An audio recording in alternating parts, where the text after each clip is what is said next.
Hello, my friend. Welcome back here to my kitchen at Seed and Sparrow Homestead. I'm Kelsey.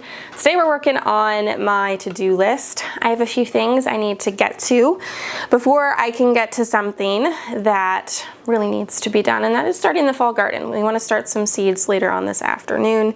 But first, there's a couple things here I need to get done that are a little bit time sensitive. One of them is taking care of some peaches. I just want to freeze dry these. Not a huge project today. I have some water boiling. I'm just going to get these in the boiling water for 30 seconds or so until the skin just slips off, and then I'm going to slice them up, get them into the freeze dryer. That's an easy job. This is also an easy job, but they're here. I need to get these prepped for the freezer. My tomato plants aren't doing super great because of all this heat that we're having, so I'm getting just a few in at a time right now. They're really struggling. So I've just been freezing them as they come in until I have a big enough batch to make some sauce. So that needs to happen. These are kind of time sensitive because we have so many fruit flies. They're everywhere. So those need to get done. And we went on a little nature walk last night. I'm always looking to do some foraging, keeping my eyes open for things. And I found this stuff. It's probably gonna be somewhat difficult for you to figure out what it is. I mean, it is quite wilted. See that there? Maybe you can figure it out by this little orange trumpet-like flower. This is jewelweed. Quite wilted. It's been sitting here overnight, but I have a picture here I can show you. And there's a better look at what jewelweed looks like. Here in South Central Pennsylvania, it grows all along our country roads. We also have a creek down back by the roads, and it's just all along the creek bed there. Honestly, kind of invasive. But the flowers, I think they look like little trumpets. They have this like little hook. Do you see that there on the end? Kind of different shades of orange here, and they have little speckles on there. Easiest to find the jewelweed when it's in bloom, and then you can't mistake it after that. Blooms around here somewhere between, like, I think June and September.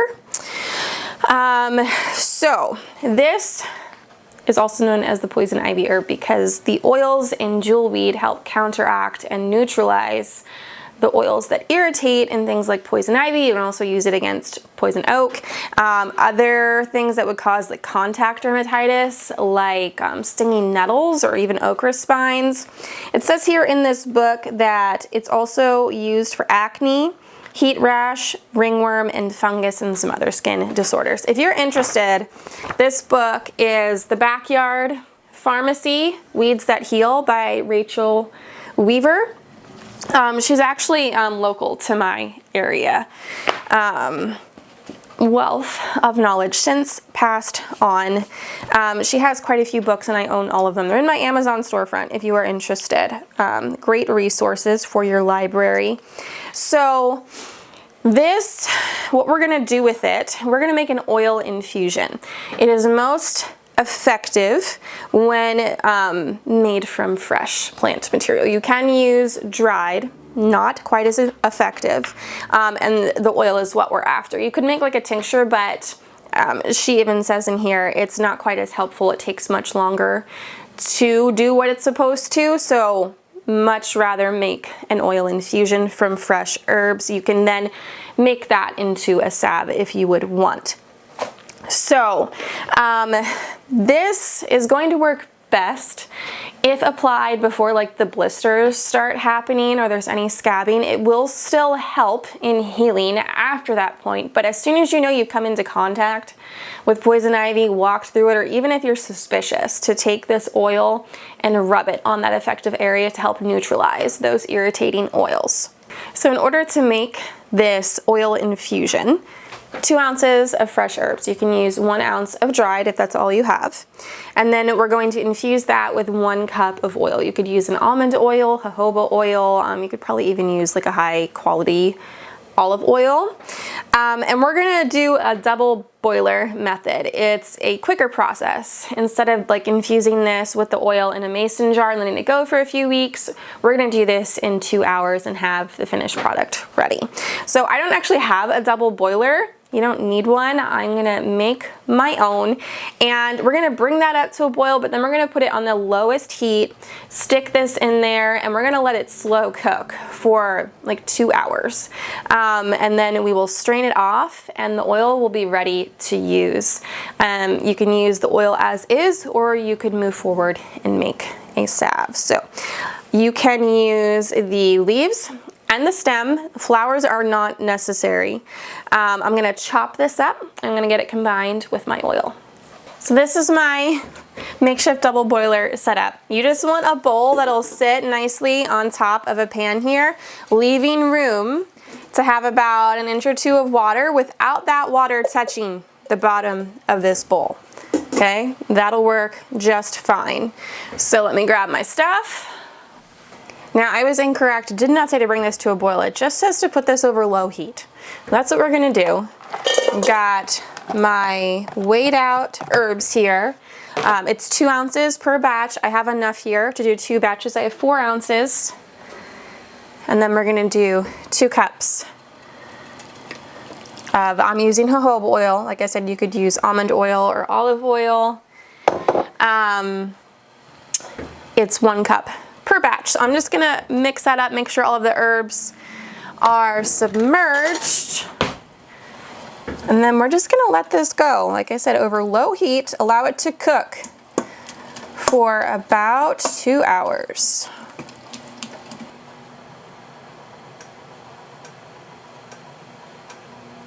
This water is boiling, so I'm gonna get my peaches in here.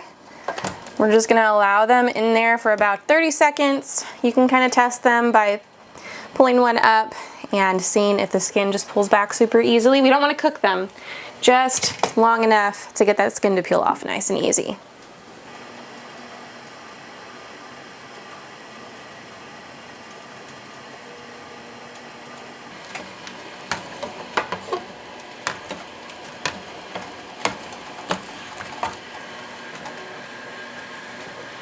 As soon as they're done in the boiling water, I put them into some cold water. It should be ice water. I don't have any ice. So this will work just fine, but the skin should then just peel right off. If the peaches are a little bit underripe, sometimes they don't come off as easy. Some of these peaches were from our peach tree. They were starting to get soft, but still a little bit underripe. The bugs were starting to get to them, so I just brought them all in.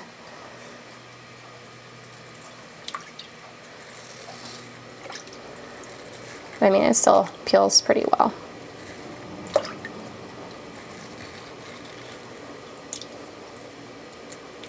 See, I can just slice it up.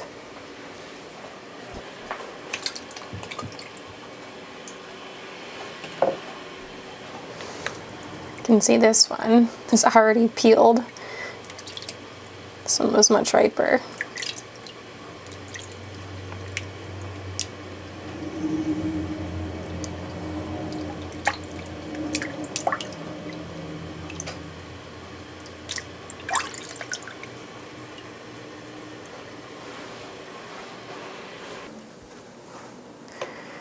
To prep the tomatoes for the freezer, I just wash them and then I cut off any bad spots. And I core them. Not necessary, but you can score the bottom to make removing the skin easier, but I don't really find to be necessary. The skin pops off pretty easily after freezing. And these just get put into gallon freezer bags until I have enough for a batch of sauce.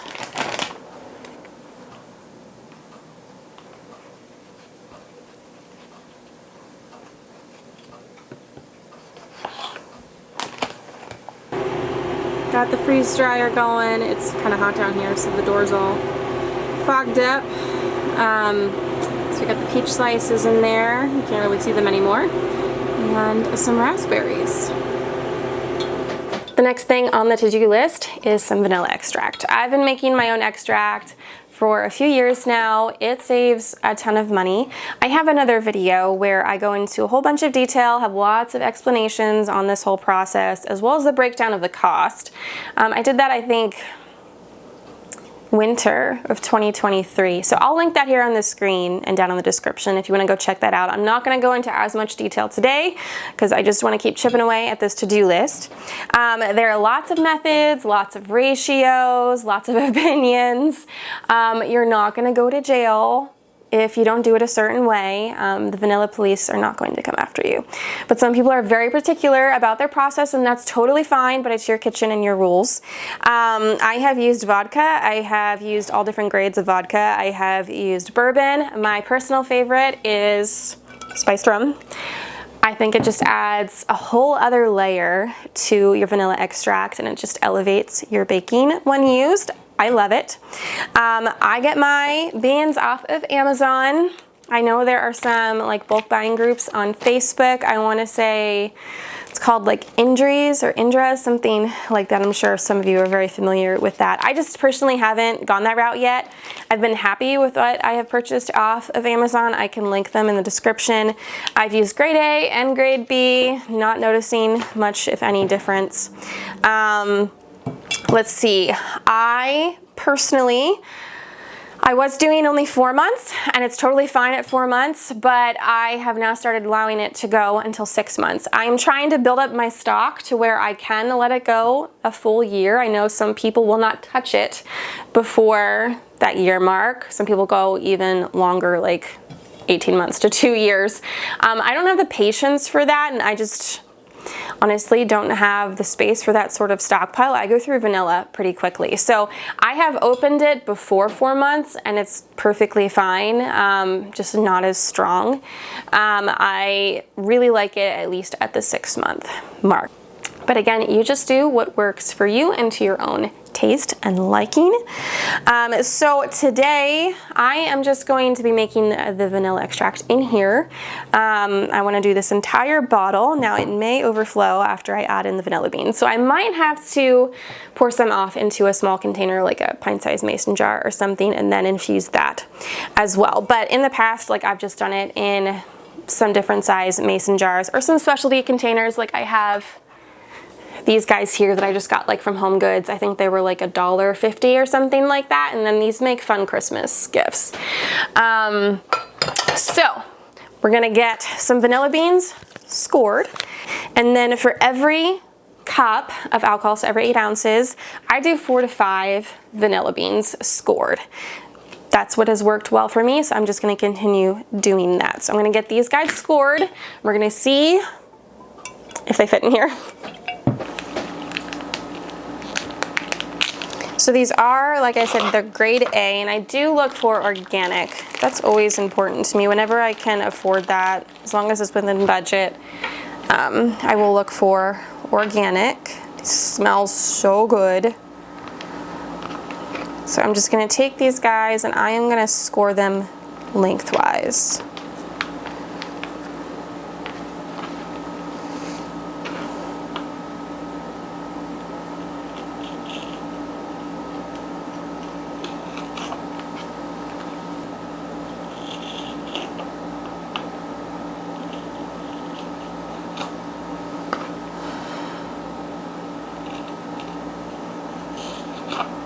So this is right about 60 ounces, is 1.75 liters.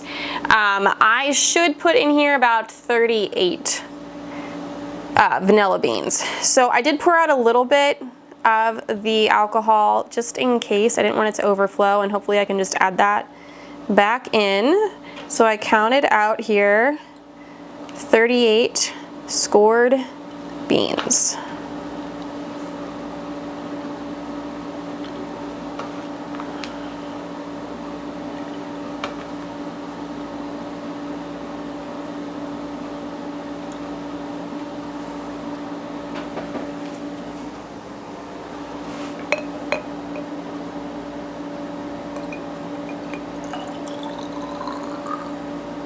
I do want to leave just a little bit of headspace, so I'll just add this little bit into another batch that I am making.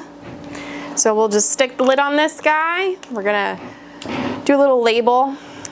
So we are in August, so I will wait on this guy till at least January of 2025, but hopefully I can make it last a bit longer than that. All right, let's talk the fall garden. So to be completely honest, I've never successfully done a fall garden. That is because by this time of year, I am just spent and really tired from the garden season and preserving everything, and taking on another project has seemed really overwhelming, even if it's just small. I've had good intentions in the past. I've started seeds for the fall garden in the past, and almost always they would just die before they even went out into the garden because I just couldn't keep on top of it. So I have taken it a bit easier this year. I haven't taken on as many projects.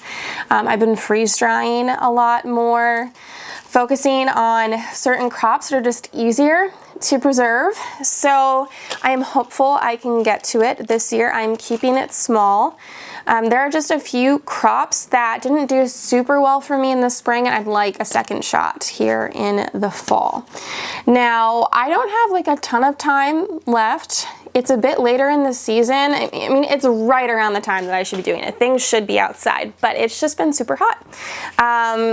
It's 92 degrees today. I can't be planting these cool weather crops right now in 90-degree weather. They're either not gonna germinate or they're just gonna bolt and go to seed right away. So I've been waiting for a break in these hot temps. My first frost in the fall is usually mid-October. So I have like 65, 70-ish days until then to grow some cool weather crops. Now, when planting cool weather crops, most of these things should be able to handle a light frost, some snow just fine, and still thrive and still give me a good crop. So that's okay. I have extra time there because they can handle some cold temps. So if you're interested in starting a fall garden, all you have to do is find out what your first frost date is in the fall. You can do that by going to Google. In the search bar, just type in first frost for your zip code and it'll come up for you. So like I said, mine is in mid-October, so I just count back the amount of days we have until then. And then on the back of your seed packets, it will tell you how long each variety takes to get to maturity, to get to the stage where they're going to be either ready to harvest or start bearing fruit. So I went on My Gardener's site recently. They have their seeds on sale. I believe they're still on sale until they sell out, or until like November when they get their new stock in. So everything's 40% off. So I just bought a bunch of cool weather crops. There are a few I am focusing heavily on. One of those is peas. I didn't have a great pea harvest because it was just so hot. They petered out way before I wanted them to and just died off on me. So I want to try again this fall. I have a few varieties here. I also have some in like my seed boxes as well that I had purchased previously. So I'm going to go through and find the ones that do have the quickest maturing times. I believe these Wando peas have a 65 to 70 day maturity period. So these should work well. I want to do a big long row of peas. Peas do great. I've actually grown them in snow. I'm pretty sure one year we got snow in like April and May, and I already had these planted in March when I thought it was gonna be somewhat okay, and we had snow all throughout and some hard frosts, and they were totally fine. Another crop I'm focusing on is carrots. I had a good carrot harvest. We harvested 60 pounds from the one bed. I have a few other small little areas planted with carrots as well, but I'd like more. And I want to actually overwinter these in the ground. You know, we don't have a root cellar here. I've tried other root cellaring hacks and they just don't work great for us here. So I want to have some for fresh eating, and I'm gonna try keeping them in the ground this year. I have done that accidentally in the past, and I'm always surprised when I find a perfectly good carrot that's super sweet. A lot of these crops, when they experience frost or cool temps, just get so much sweeter, and it's actually better to grow them in the fall than it is the spring. And I know a lot of people that do that. They will do a fall planting of carrots and then just overwinter them in the ground. So that is my plan. Now I have a few different varieties. I have Scarlet Nantes. I'm not really sure if that's how you say it. This is a 65-day crop. And then I have the Danvers, which is a 70-day crop. And Imperator, which is a 70-day crop. So I'm gonna put a bunch of those in the ground. Now, I am hopeful that I can get them in the ground soon, but that's one of those crops that if I put it out too soon, it's just gonna bolt and go to seed. They really should not be planted when it's 90 degrees outside. So I'm hopeful that we'll get a break in the temps soon. I'd like to get them planted in the next week. That's not something I'm gonna start indoors. They do not transplant well. Any sort of root veggie, not the greatest. Beets are okay. Carrots are a no-no. Now, the peas, I am gonna try starting indoors. I'd much prefer to start them outside. I think they would do better if I did them outside, but it's getting to the point of where if I don't get these planted, I am not going to get a harvest. Some of these are 80 to 90 day maturity crops. So I'm gonna try inside. Like, their ideal germination temperature is 60 to 70 degrees. We're not gonna get that anytime soon because summer is just hanging on, and it's hanging on really hot. So I'm gonna start these indoors. I'm debating if I wanna do more beets or not because I have quite a bit of beets canned, and I still have some outside that I need to harvest. So I should really just go and harvest those and see what size crop I have. And that'll determine whether or not I'm gonna plant some more of these. I might freeze dry some. So maybe beets. So we got those three. One thing I really do want to try is some spinach. If you've been following along with my channel, I did do spinach in the spring and it lasted about a week outside before it bolted. And I did not get to harvest anything from that. So I'd like to try again. This matures pretty quickly, like 28 to 45 days, just depends. Now I'm gonna start this inside where it will not bolt and I can baby it in here until I can get it outside. So these we're gonna start. I'm just looking through some other seeds here to see if there's anything else I really want to start. I do have a second round of potatoes planted. Those are in the ground. Some things left to harvest yet this year. I have sweet potatoes still in the ground, leeks, and a few onions. Some celery is still out there, my beets, and a few heads of cabbage, although I don't know if they're going to be able to be saved anymore. The pests really got to them. Something else the pests got to this year, which I'm not getting anything from, are all of my squash plants and pumpkins. They're goners. They were doing great. They had some fruits formed, and I went to look at them the other day, and the plants were just completely dead. I think a combination of squash bug and the heat, and every single one of the fruits formed had tunnels in them from something. I'm not really sure what, but I did bring them into the house, and I'm gonna try and cut them apart and see if there's anything savable, but that was kind of a bummer.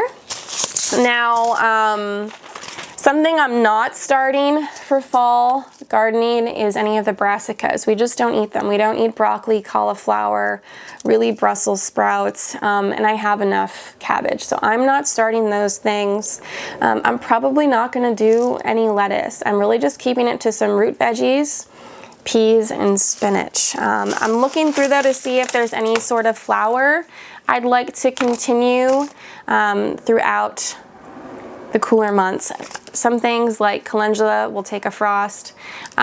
Snapdragon will actually overwinter. I've had that happen before, and I'm debating doing that because when they come back next year, they come back super huge and beautiful.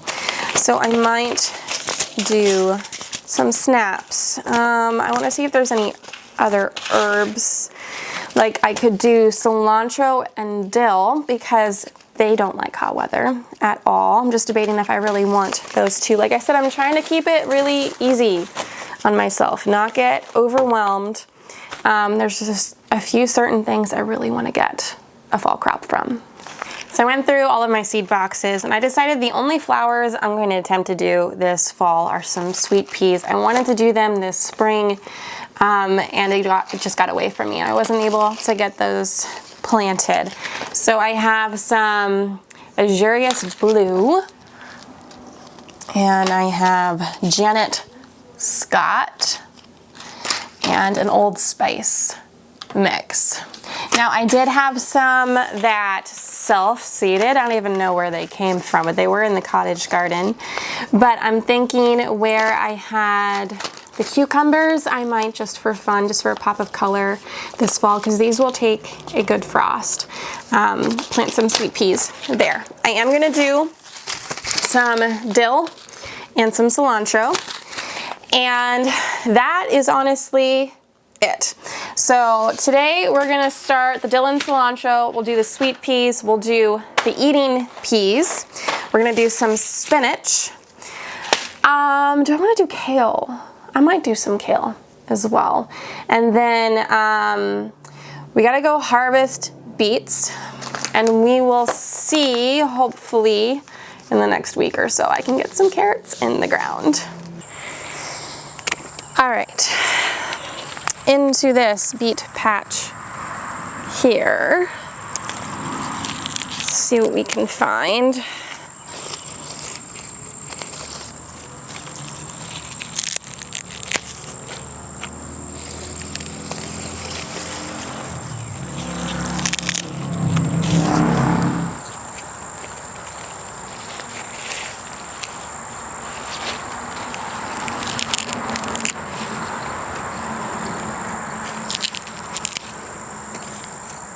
All right, here's the final beet harvest. I think I might be good on beets. Maybe I'll just do like one small little patch for some fresh eating, but this should cover all of my preservation needs. I'm either going to just pickle these or cook them and run them through the freeze dryer. Okay, I see some Hajvarsky peppers here. They're ready to be picked. 1, 2, 3, whoops, 4, 5,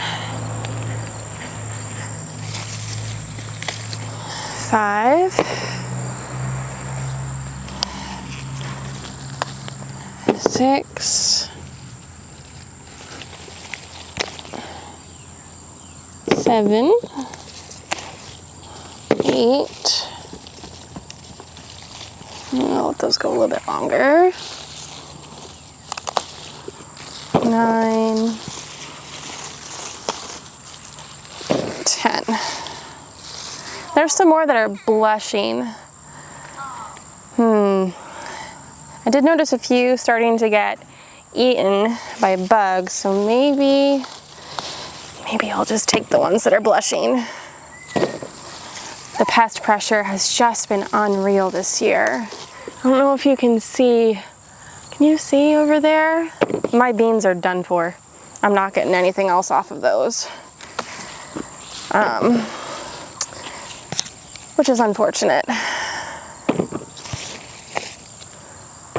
Honestly, I could do a fall planting of them. They're like a 60-day crop.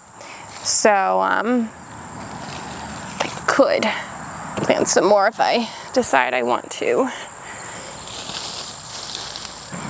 All right, we'll let these blushing ones here ripen up a little bit on the countertop in there. Let's see what else we can find. These bean plants, I was hoping to get another harvest out of these before I pulled them, but that was just not gonna happen. They are a disaster filled with these ugly things. I don't know if that's focusing there, but the spiky little yellow guys, sorry the cat's moving the tripod, I'm assuming it's some sort of beetle, like larva. I'm gonna use my ID app and see if it'll tell me. Okay, interesting development. This is a squash beetle larva. I didn't know that they liked beans, or perhaps this is just like a host plant. I've never encountered that before. That's fantastic. No wonder all of my pumpkins died. Okay, well, these are gonna go into the burn barrel. So I ended up going on a bit of a purge. I'll show you in a moment. I don't know if you get that way towards the end of the summer gardening season, where it's just like you see so much dying, so much pest damage, so many weeds that you just want to tear everything out. I just tore out a whole bunch of stuff, mainly weeds, a few plants here and there. It's looking a little bit bare. I'll show you in a moment, but a couple more things I just want to grab. All of these Pinos here, they need to get picked. I don't think there's anything else I'm gonna harvest tonight, besides I have to get some raspberries. Those I need to do. I might go up to the medicinal garden and clean out some of those beds up there as well.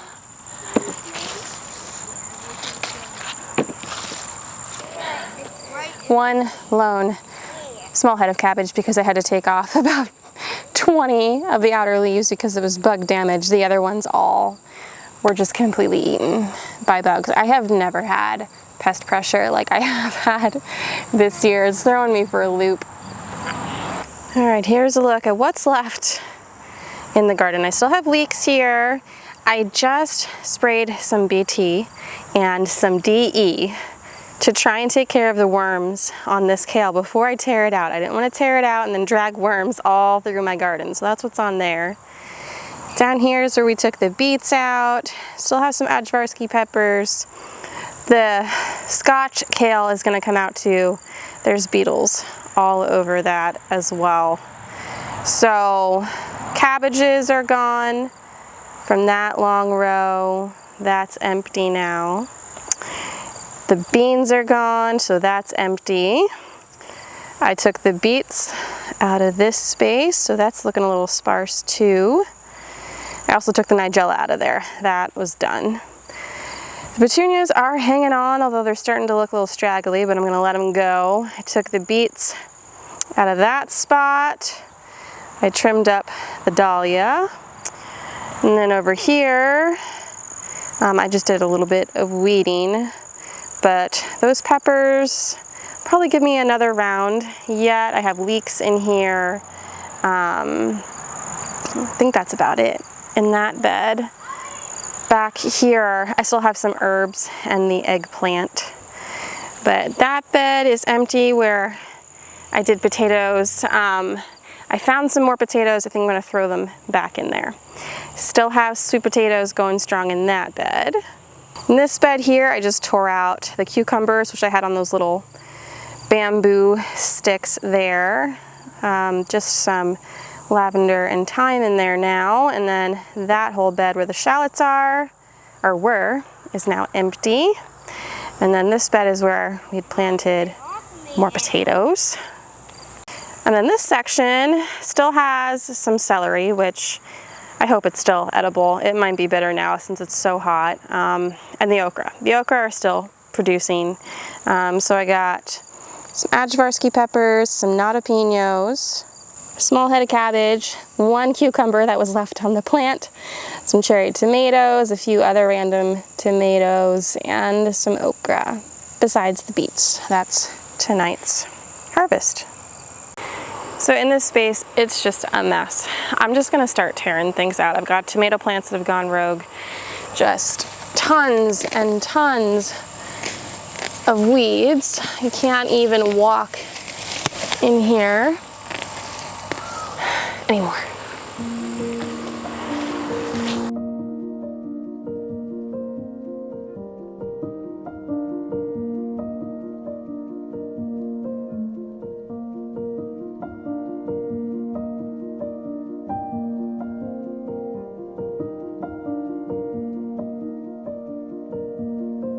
Okay, that's a little better. I don't even know if you can see me over here, but I'm just hacking away at these raspberries that have overgrown the trellis setup because I can't even get in here to harvest said raspberries.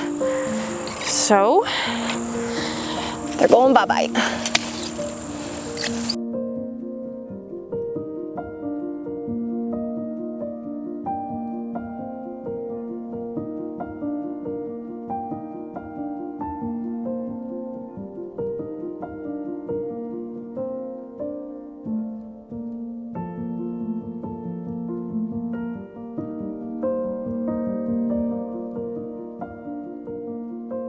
That's a little bit better. At least now I can walk through here. It is not perfect, but it is functional.